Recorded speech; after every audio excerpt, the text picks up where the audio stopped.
الحمد لله الذي خلق السماوات والأرض وجعل الظلمات والنور، ثم الذين كفروا بربهم يعدلون. هو الذي خلقكم من طين ثم قضى أجلا وأجل مسمى عنده ثم أنتم تمترون. وأشهد أن لا إله إلا الله وحده لا شريك له، له الملك وله الحمد يحيي ويميت وهو على كل شيء قدير. يقول الله عز وجل: الحج أشهر معلومات، الآية. وأشهد أن سيدنا محمدًا عبده ورسوله الذي أرسله الله رحمة للعالمين، وأنزل عليه الكتاب فيه تبيان لكل شيء، وفضله وكمله على سائر المخلوقات. يقول المصطفى صلى الله عليه وسلم: حجة مبرورة خير من الدنيا وما فيها، الحديث. اللهم صل وسلم وبارك عليه وعلى آله وأصحابه أجمعين، وبعد.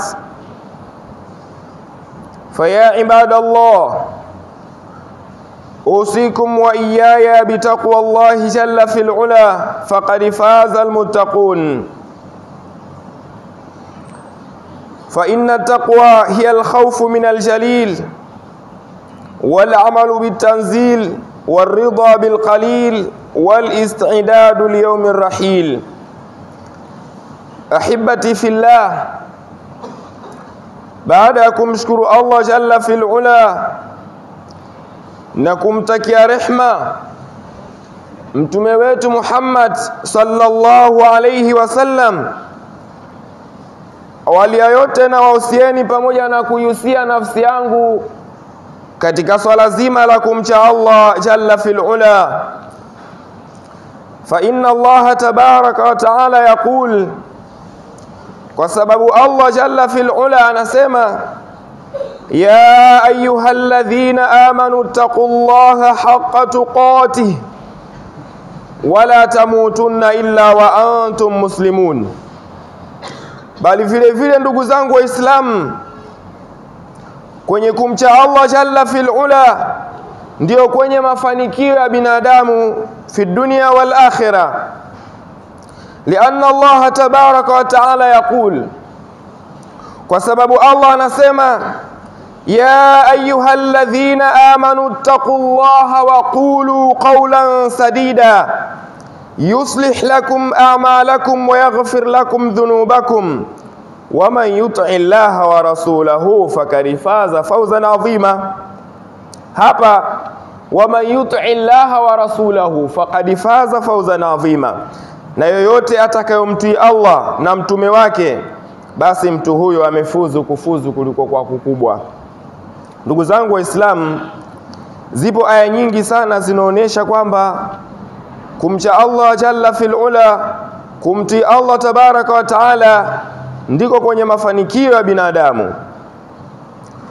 Ndugu zangu Waislamu, tukiwa tupo katika mmoja ya ile miezi ambayo Allah tabaraka wa taala ameitaja kwamba ni miezi mitukufu, mwezi huu tuliokuwa nao, mwezi wa Dhulhijja. Ndani ya mwezi huu inapatikaniwa ibada iliyokuwa adhim, nayo ibada yenyewe ni ya hija. Allah tabaraka wa taala anasema: alhajju ashhurun ma'lumat, hija ina miezi maalumu, inahijiwa katika miezi maalumu. Miongoni mwa miezi hiyo ya hija ni mwezi huu wa Dhulhijja, bali katika miezi ambayo ndio hija inafanywa kwa watu wengi ni katika mwezi huu wa Dhulhijja, bali ni katika haya masiku ambayo tuliokuwa nayo ya mwanzo wa Dhulhijja. Ndugu zangu Waislamu, kama nilivyosema kwamba Allah tabaraka wa taala ameichagua miezi katika miezi 12, miezi minne kuwa hiyo ndio miezi mitukufu. Akasema inna iddata shuhuri inda Allahi 12 shahra fi kitabillah yawma khalaqa as-samawati wal ard minha 4 hurum. Pana katika hiyo miezi 12, miezi minne hiyo ni miezi mitukufu. Ndugu zangu Waislamu, hii ni sunna, ndivyo Allah jalla fil ula alivyoweka yeye mwenyewe. Allah jalla fil ula anaumba kitakacho na anateua, kwa maana ameichagua miezi minne kuwa ni miezi mitukufu, na si katika miezi tu, bali Allah jalla fil ula amechagua katika vitu vingi. Mathalan, Allah katika sisi binadamu akawachagua miongoni mwa sisi kuwa ni watukufu kuliko wenginewe. Katika suratu Al-Imran Allah anasema inna Allaha astafa Adama wa Nuha wa ala Ibrahima wa ala Imran ala alalamin. Mwenyezi Mungu amemchagua Adam na Nuh, na ameuchagua ukoo wa Ibrahim na ukoo wa Imran kuwa ni hawa ni watu bora kuliko watu wenginewe. Ndugu zangu Waislamu, katika ala Ibrahim ndio vimepatikaniwa vizazi vya manabii, na katika hao manabii Mwenyezi Mungu anasema tilka ar-rusulu faddalna ba'dahum ala ba'd. Katika ile mitume, bali kuna mitume ambayo ipo juu, ipo zaidi ya mitume wenginewe, kuonesha kwamba Allah hiyo ndio sifa yake ya kukifadhilisha hichi kuliko hichi. Ndipo Allah anasema Allahu yastafi minal malaikati rusula wa minan nas. Mwenyezi Mungu anachagua katika malaika mitume. Allah ameumba malaika wengi, lakini angalia alivyomfadhilisha Jibril kwamba ni malaika mtukufu zaidi ya malaika wenginewe. Na vile vile Allah amempa utukufu mtume wetu Muhammad sallallahu alaihi wasallam zaidi ya mitume wenginewe, kuonyesha tu kwamba Allah hii ndio sifa yake ya kuchagua na kuifadhilisha baadhi ya vitu kuliko vinginevyo. Angalia, Allah ameichagua siku ya Ijumaa kuwa ni siku bora kuliko siku nyinginezo. Mtume sallallahu alaihi wasallam anasema inna afdhala ayyamikum yawmul jum'ah fihi khuliqa Adam, alhadith. Katika masiku bora ni siku ya Ijumaa, ya ndani ya siku mzima kupatikaniwa mchana na usiku, siku iliyokuwa bora ni siku hii ya Ijumaa. Kuna masiku mengi, lakini Allah ameichagua siku hii ya Ijumaa. Si hivyo tu, bali Allah tabaraka wa taala katika nyusiku, kuna nyusiku nyingi, lakini ameuchagua usiku mmoja kuwa ndio usiku bora kuliko nyusiku nyingine zote. Lailatul Qadri khairun min alfi shahr. Usiku wa Lailatul Qadr ndio usiku bora kuliko nyusiku nyinginezo. Ni kuonyesha kwamba Allah jalla fil ula anachagua na kuboresha usiku kuliko nyusiku nyinginezo, au na kukifadhilisha hichi kuliko hichi. Lakini si hivyo, bali Allah tabaraka wa taala ameipa ubora siku au mchana wa Arafa kuliko michana minginewe. Ndipo Mtume sallallahu alayhi wasallam anasema, ma min yawmin akthara min an yatiqa Allahu fihi abdan minan nar min yawmi Arafa. Wa fi hadithin akhar, afdalu ad-du'a'i du'a'u yawmi Arafa. Siku ya Arafa, yani mwezi 9 katika huu mwezi ambao tuliokuwa nao, ule mchana wake ni mchana bora kuliko mchana mwinginewe. Hii yote ni kuonesha kwamba Allah jalla fil ula anachagua na kukifadhilisha hichi kuliko hichi. Lakini si hivyo tu, Allah akayafanya haya masiku 10 tuliokuwa nayo ya Dhulhijja kuwa ndio masiku bora kuliko masiku menginewe. Mtume sallallahu alayhi wasallam anasema, ma min ayamin ahabba ila Allahi wa afdala min ayamil ashr.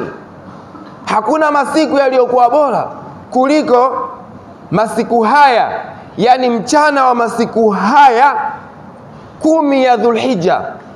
Kuna usiku bora katika zile siku 10 za mwezi wa Ramadhani, 10 la mwisho la mwezi wa Ramadhani, lakini mchana uliokuwa bora ni mchana wa siku ya 9 ya Arafa, na siku hizi ambazo kuanzia mwezi mosi mpaka siku ya 10 ya mwezi huu Dhulhijja, mchana wake ni mchana ambao una ubora kuliko mchana mwingineo. Angalia katika hadithi nyinginewe, Mtume sallallahu alaihi wasallam anasema, ma min ayamin al-amalu salihu fihinna ahabbu ila Allah ta'ala min hadhihi al-ayyam. Hakuna masiku yoyote amali njema katika masiku hayo inapendeza kwa Allah kuliko ile amali ambayo itakayofanywa ndani ya mchana wa siku hizi 10. Qalu, masahaba wakamuuliza Mtume, wala aljihadu fi sabilillah, wala jihadi, yani ile amali itakayofanywa katika mchana wa siku hizi 10 inakuwa ni bora kuliko mtu akafanya jihadi katika siku nyinginezo? Mtume sallallahu alaihi wasallam akasema, wala aljihadu fi sabilillah, hata jihadi, kuonyesha amali ambayo itakayofanywa katika siku hizi, mchana wa siku hizi, ina utukufu hali ya juu. Illa rajulun kharaja binafsihi wa malihi, labda yule mtu ambaye aliyoenda jihadi falam yarji min dhalika bishay, kharaja binafsihi wa malihi, ametoka kwenda jihadi akatoka pamoja na mali yake yote, kisha hakurudi yeye wala mali yake, ndio hiyo amali itakuwa ni bora kuliko amali ambayo itakayofanywa mchana wa siku hizi 10. Ni kuonyesha tu kwamba siku hizi 10 ni siku adhim, bali Allah tabaraka wa taala ameziapia hizi kwa kusema wal fajr wa layalin ashr. Siku hizi 10 ni siku bora. Ndugu zangu Waislamu, ndani ya siku 10 hizi Mtume sallallahu alayhi wasallam anatuambia, faakthiru fiha takbira wa tahmida wa tahlila.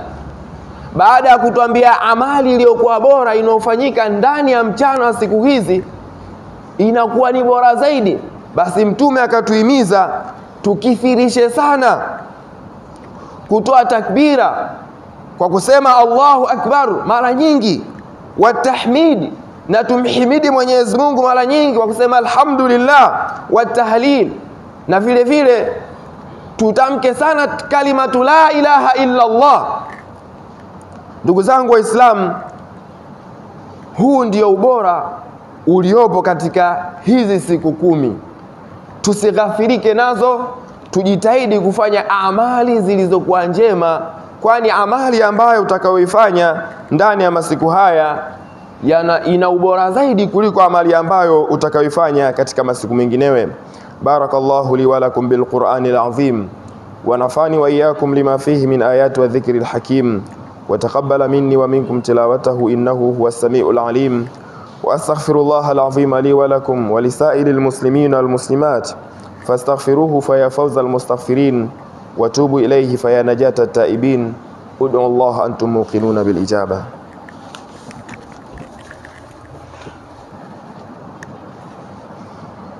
الحمد لله رب العالمين، والصلاة والسلام على رسول الله صلى الله عليه وسلم. أما بعد، فيا عباد الله، أوصيكم ونفسي بتقوى الله جل في العلا فقد فاز المتقون. Ndugu zangu Waislamu, nikielezea utukufu wa masiku haya 10 ambayo tuliokuwa nayo, yatupasa tuzinduke, tuyafanyie kazi. Allah tabaraka wa taala ametupa ofa ndani ya masiku haya, bali hii ni kawaida ya Allah kutupa ofa mbali kabisa. Angalia, Allah ametupa ofa ya Lailatul Qadr wa ni khairu min alfi shahr, lakini akatupa ofa mbali. Miongoni mwa hizo ni hizi siku 10. Ndugu zangu Waislamu, tusiziache zikapita habaa manthura, zikapita tu hivi. Mtume ametuhimiza tuzidishe kutahlil wa tahmid wa takbir, bali Mtume akasema kwamba matendo tuyazidishe katika masiku haya, kwani lile tendo jema utakalolifanya katika masiku haya lina ubora wake kuliko tendo ambalo utakalolifanya nje ya masiku haya. Ndugu zangu Waislamu, tujitahidi sana kwanza kudumisha zile swala zetu. Swala 5 isikupite, lakini zile sunna za swala baadia, qablia, witiri na nyinginezo tuzidumishe ndani ya masiku haya, ndo tuzidishe zaidi.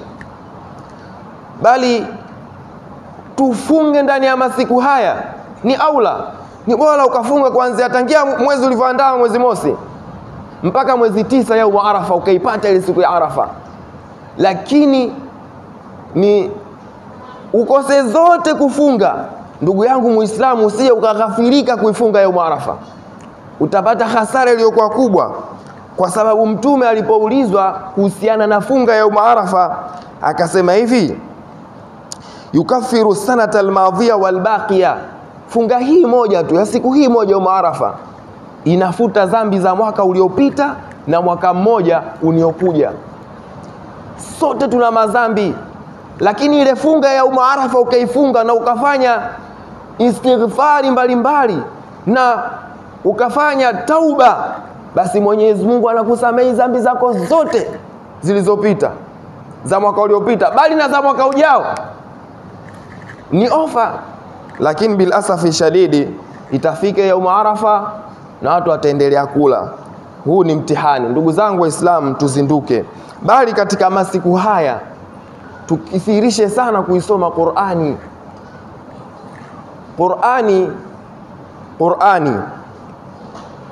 Hakuna dhikri iliyokuwa kubwa kama Qur'ani.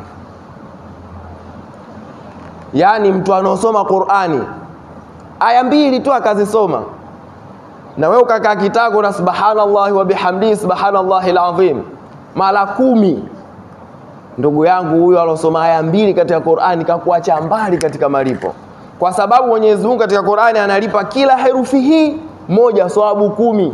Kwa mfano ukasoma alif lam mim, mpaka hapo tu kuna herufi zisiopungua 5. Alif lam mim, haya 10 mara 5 ngapi? Sasa unaonaje kwamba ndani ya masiku haya 10 ukahitimisha Qur'ani, utakuwa umebeba mzigo gani wa thawabu? Umeshindwa kuhitimisha Qur'ani mzima, basi hata juzu 10, kwa maana kila siku moja ukawa unasoma juzu hii moja, umeshindwa hivyo, basi ndani ya masiku haya angalau juzu moja umeipata. Hili nao litakushindwa kusoma juzu moja ndani ya siku 10? Mbona tunapata muda wa kuangalia mipira, kuangalia hivi na hivi? Kweli ukose Allahu Samad, utakuwa ni mtihani. Lakini huu ndio mtihani ambao uliotupata. Angalia Allah tabaraka wa taala angalia Mtume sallallahu alaihi wasallam anawasifia watu wa Qur'ani kwa kusema ahlul Qur'ani ahlullahi wa khassatuh. Watu wa Qur'ani, yani wale ambao wanaisoma Qur'ani na kuizingatia, sio kuisoma tu kama kasuku, sio ule usomaji ambao tulouzoea kwamba ni jambo la hitima basi unasoma la tadabburan. Hakuna tadabburi yoyote, bali hakuna zaidi ya zile aya unazisoma tu kama kasuku. Lakini Mtume akasema yule ambaye atakaoisoma Qur'ani kwa kuizingatia na kuifanyia kazi, basi hao ni ahlullahi, hao ni watu wa Allah, wa khassatu, bali ni hao ni hasa kuwa ni watu wa Allah. Nani asiyotaka kuwa ni mtu wa Allah?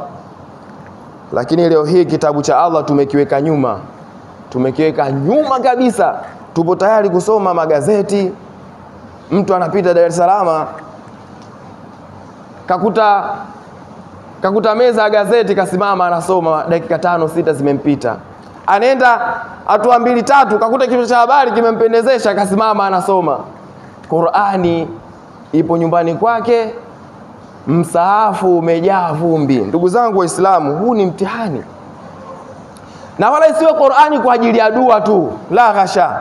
Yani kwamba eti unasubiri Qur'ani umwite Sheikh Shabani aje, bwana nisomee dua, aje kusoma suratu Yasini, kwamba ndio Qur'ani kwako ikawa imeishia hivyo. Ndugu yangu Muislamu, bado Qur'ani isome we mwenyewe na uizingatie. Hapo ndio utakapofaulu. Sina maana kwamba halifai hilo lafaa, ni nzuri. Lakini kuna zuri na zuri zaidi. Zuri zaidi we mwenyewe isome Qur'ani, kisha umuombe Allah tabaraka wa taala akunyanyue kupitia hiyo Qur'ani, kwa sababu Qur'ani inamnyanyua mtu na vile vile inamshusha mtu. Bali Mtume alikuwa akiomba sana Qur'ani iwe ndio sababu nini ya kuondoshewa huzuni, kuondoshewa hili na hili kwa Qur'ani. Kwa hiyo ndugu zangu Waislamu, ya kuongea ni mengi. Kilichokuwa kikubwa kwamba tupo katika masiku 10 matukufu haya, bora tuyafanyie kazi, yasipite hivi hivi tu. Kila mmoja angalie nguvu yake iko wapi. Kama nguvu yako ni kusoma Qur'ani zaidi, soma Qur'ani zaidi. Kama ni nguvu yako kutoa sadaka, basi toa sadaka zaidi katika masiku haya. Kama nguvu yako ni kufunga, funga siku zote 9 hizi. Kama nguvu yako kufanya hili la kheri, lolote unaliona kwako ndo limekuwa jepesi, basi lizidishe katika masiku haya, utafaulu. Kwa sababu siku ya Kiyama peponi kuna milango mingapi? Pepo ina milango 8. Katika milango 8 yote ina watu wake maalum, wale hasa tu. Ijapo kwamba kuna watu hao katika milango yote wataitwa, lakini kuna watu wataitwa katika mlango wa swala, yani wataingia peponi kupitia mlango huo. Haina maana kwamba wengine hawaswali, lakini hao walijikita katika swala haswa. Kuna watu wataitwa katika mlango wa zaka, kwa sababu wao walikopo, yani swala la zaka na sadaka walijikita haswa. Kwa hiyo hata sisi tupendelee katika kujikita katika jambo moja. Haya mengine tufanye, lakini lile ambalo ni jepesi kwako jikite zaidi huko.